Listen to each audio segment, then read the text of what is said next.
Betul atau tidak ada ustaz khabar yang isap rokok tak boleh jumpa Nabi pada hari kiamat? Betul lah. Yang ustaz ini sudah tidak betul.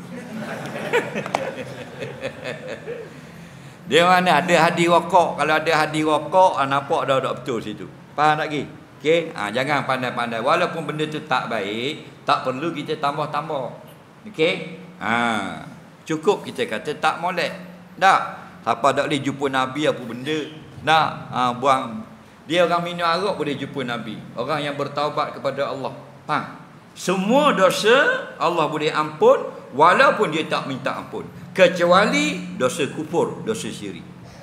Maknanya orang yang mati belum sempat bertaubat, minum arak, Allah boleh ampun di akhirat. Liman yasha, orang yang Tuhan kehendak.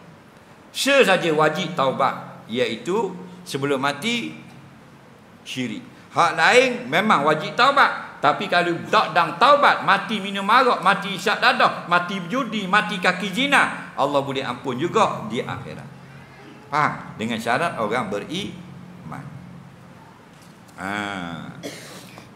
Jadi nak seorang perempuan, dia bukan isyak rokok.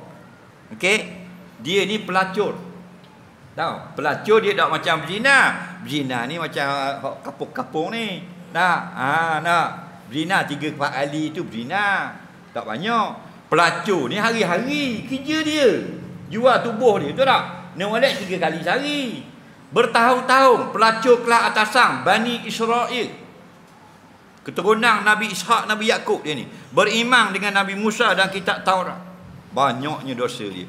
Dia pergi di satu telaga, dia jumpa anjing yang sangat dahaga. Anjing tu duk pusing telaga. Nak minum tak dapat. Terjelai sampai lidahnya eret tanah. Dahaga sangat. Hak puan ni pun ambil lah kasut dia, cedak tak siapa. Waktu beg selendang sambung, boleh cedak, minum air, siang ke anjing, Allah ampun semua dosa. Nampak? Ni isyak okok pada boleh jumpa Nabi, nanya dia. Jangan over sangat tak?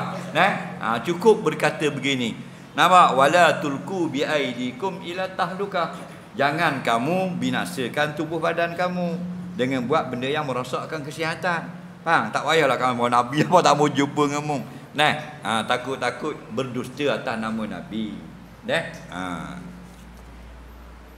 Dia benda yang tak betul dalam dunia ini, kita tegur je.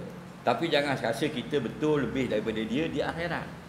Faham? Kita pakai serubah, pakai janggut, ada piok, ada kitab, ngaji sokmo. Jumpa budak luar pendek, main nombor ekor, main kereta bawah pokok, kita kena tegur lah pasal dia dah aurat. Pakai kata mah haram, kena tegur. Faham? Tapi cukup setakat tegur. Kerana itu syariat. Jangan masuk hakikat. Dia dengan Allah kita dah tahu. Mungkin Allah lebih sayang dia dari kita. Mungkin dia masuk surga dulu. Waktu jangan capuk tu. Faham?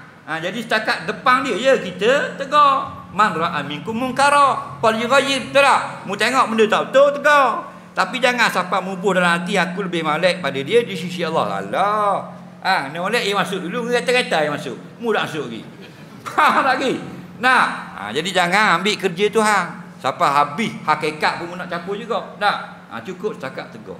Hak sisi Allah, fa amruhu ila Allah, serah pada Allah, wa kana Allahu ghafurur rahim.